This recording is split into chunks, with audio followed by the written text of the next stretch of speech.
So, Metroid Prime 4. It's a game.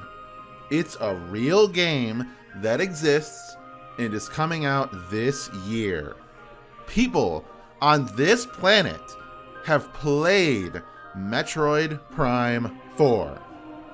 I want to talk about this, but not like analyzing demo footage or whatever. I want to talk about this game and me and my relationship to it.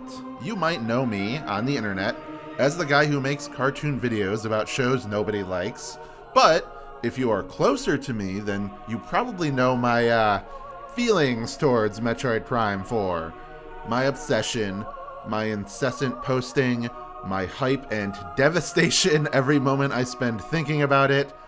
I want to get into that here today, as we stand at the precipice of the game's release, and frankly, my anxiety about what the future could possibly hold for me.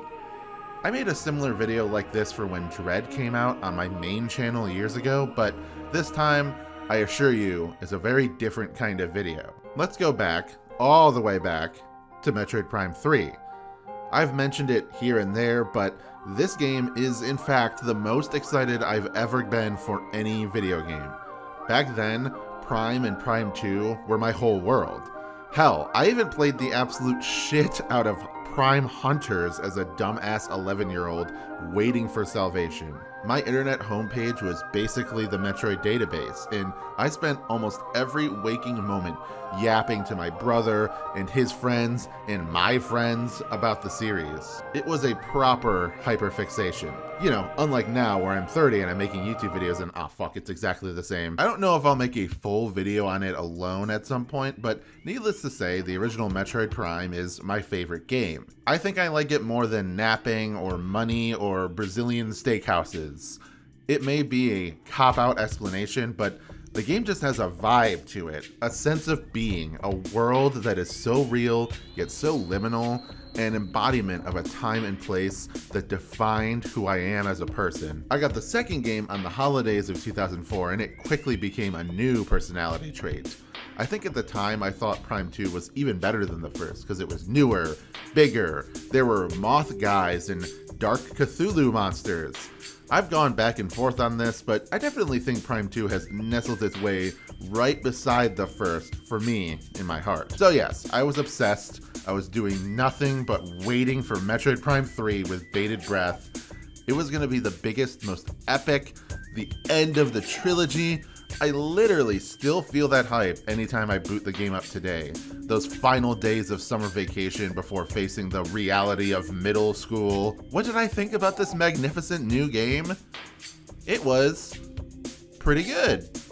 The multiple planets were cool, but I felt like it left each world a little underdeveloped and disparate. The focus on Phazon left me a little disappointed since it was already the focus of the first game. Not to mention Hyper Mode, the game mechanic, destroying combat balance, and the PED suit being the only suit in the entire game. And no, these shoulder pads do not count as a suit. In the ending, while very cool to explore the origin of Phazon and have a final duel with Dark Samus, the actual boss left a lot to be desired, especially with how easy the game was. And just on a flavor standpoint, you get to the end of Prime, you fight a thing literally named Metroid Prime. Even if you didn't read the lore, you understand it's a big deal. Same thing with Prime 2. Not only do you fight the Emperor-ing, the dark god in charge of this desolate dimension, but as the dimension crumbles before you, you have to settle your grudge match with the game-long rival of Dark Samus, who you just now at the end realize is not some dark-ing version of you, but it's actually the Metroid Prime inhabiting the Phazon suit from the first game. Crazy. But who gives a fucking shit about the Aurora Unit 313? Yeah, I guess an evil version of one of these annoying computers that have been pestering me all game is kind of cool, and I like that it's essentially being used as a brain to power the planet. You are technically fighting Phase itself, which is awesome, but it rung hollow for me at the time. The whole game was still very good to my 12-year-old self, but nothing could have possibly met my galactic expectations. Now as an adult, I love the game, and all those nitpicks have become noise. To me, it's only a rounding error from being as good as the first two. Especially on Hyper Mode, the difficulty, I don't have as much of an issue with combat balance and rolling bosses like a blunt, plus little things like all the lore and the locations themselves are just some of the best to ever grace a Metroid game. For a bit, I just enjoyed the happy ending to the trilogy. Even if there was some stuff that left me wanting as a kid, I felt satisfied with this as the end of the series. Then, I soon figured out about the secret ending, the one with Sylux. Even as a teen ready for literally any Metroid game, I actually just assumed that this was a teaser for Prime Hunters. Like, both were developed at the same time, and Prime 3 was supposed to be the same year as Hunters in 2006, so I figured that it was cross-promotion, not future promotion. It seriously wasn't until Federation Force was revealed in 2015, and Tanabe did that one interview talking about Prime 4 and mentioning Sylux, that I started to assume that he would actually be part of Prime 4. Him stealing the Metroid at the end of that game sealed the deal, but we're getting ahead of ourselves here. But yes, for a time, I was in no hurry for Metroid Prime 4. We got Other M a few years after Prime 3, and while I think that game is big booty hole butt cheeks now as a 30-year-old, as a 15-year-old, I loved it and was just happy to see a new game in the mainline Metroid series. Eventually the Wii U came, and with that, what I like to call now pre-modern Nintendo, with the emphasis on Nintendo Directs and Reggie Fils-Aimé and Bill Trinen getting up to antics, and a bunch of extremely mid shovelware games. I'm not joking at all when I say that I bought the Wii U for Metroid. Literally, I think me being a Nintendo fan is completely secondary to me being a Metroid fan. I buy Nintendo things and care about their consoles purely because of Metroid. Mario and Zelda and Pokemon is a nice bonus, but they simply do not hold a candle in terms of passion. On that same note, I cannot stress this enough, since 2012, I have only watched Nintendo Directs to see Metroid Prime 4. This is not an exaggeration. For the past 13 years of my life, the literal only reason I care at all about any given Nintendo Direct is in the off chance of seeing Prime 4 or Dread or just something new from Metroid.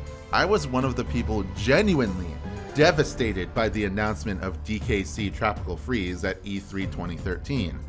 I'm sorry, DK fans, it's nothing personal. It's just, you know, now I'm totally used to waiting an ungodly long time between Metroid games, but back then, from 2002 to 2010, was Fusion, Prime, Zero Mission, Prime 2, Prime Hunters, Prime 3, and Other M. Even 3 years was an unusually long time between games at that point, and it already felt like DKC Returns interfered with the Metroid agenda already. Again, I love those games, and I don't feel this way now. I'm just painting a picture of my fall to darkness, because this really was the inciting incident for my manic Prime 4 shitposting that would continue for the next decade plus. Ask any of my friends I knew from then and still know now, and they'll tell you I was spiraling quickly. I had gotten a whole ass Wii U for the game, and now rumors of an NX were on the horizon. Not only that, but those motherfucking bastards decided to reveal Metroid Prime Federation Force at E3 2015. To add insult to injury, it would take more than a goddamn year of my precious life alive on this world that we share to actually get the game, a 3DS game. 2015 was at least the first time Prime 4 was truly officially mentioned. Kensuke Tanabe, the Prime series producer and sworn enemy to Arlo, said that he had some ideas for Prime 4 and that Federation Force was meant to be a stopgap game to set up some essential plot points in world building and stuff that would pay off in Prime 4. Lo and behold, here I am 10 goddamn years later, and the prophecy has come true. I mean, we see the golem mechs at the start of Prime 4 and everything, and of course, Sylux is there. For years, this one single interview has been the scrying stone to what Prime 4 would be, and it would take 2 more years to even get the game announced. I, of course, did my duty and bought a Switch 99% because I wanted to play Prime 4, because There's no way they would announce a game the literal first year of a console's life and delay it so hard that it doesn't release until after the next console launch. There's no way that I'd end up having to buy 3 consoles to play this game that I've been eager to play since at least 2013. Right? Well, just over a year later, they sent this first version of Prime 4 to the Shadow Realm and released a video that competes with Funerals of Loved Ones for the saddest day of my life. From that point on, I went into another slump of expectation. I still kept up with directs just in case, but I knew it would be a few years before we got to see any of it.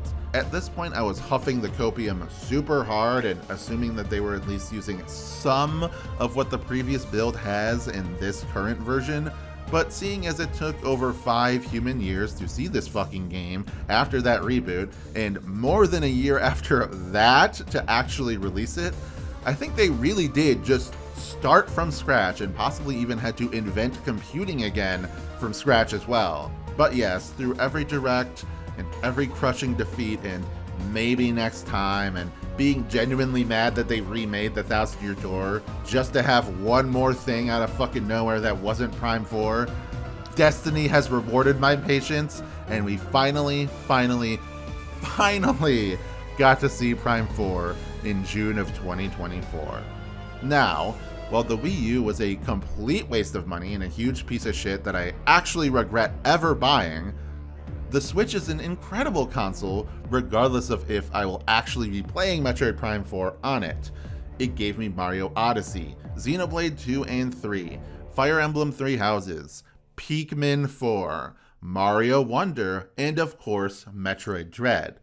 A game even more elusive and magical than Prime 4 was. And hey, at least we can still expect to see Prime 4 on the Switch. It is a Switch game, just enhanced with better resolution and FPS and mouse controls and all that good stuff. But now, let's get to the real point of this video. It's that, well, the game is real now. It's gonna release soon and I'll play it, and when I do, I will have played it. Past tense. Forever. Why do I feel kinda sad about that? I really can't call the emotions I've gone through this past decade and a half positive. It's more anger, annoyance, boredom, anxiety. And yet there was always a certain pleasure I took in prolonging my suffering. It made my friends laugh or sympathize with me anytime a direct came and went with no mention of Metroid. I literally was showered in messages from friends and followers the day that the trailer finally dropped. I cannot think of a more exquisite bliss than finally seeing it. But as we get closer, I'll admit, I'm kinda scared. Not really about the quality of the game or the reception or the sales data. You could not pay me money to give a fuck about the sales data of the games that I want to play. Sorry, Nintendo fans. I know you love power scaling with that shit. Does not matter to me. No. I'm scared because I don't know what I'm even gonna do with myself once I finish this game.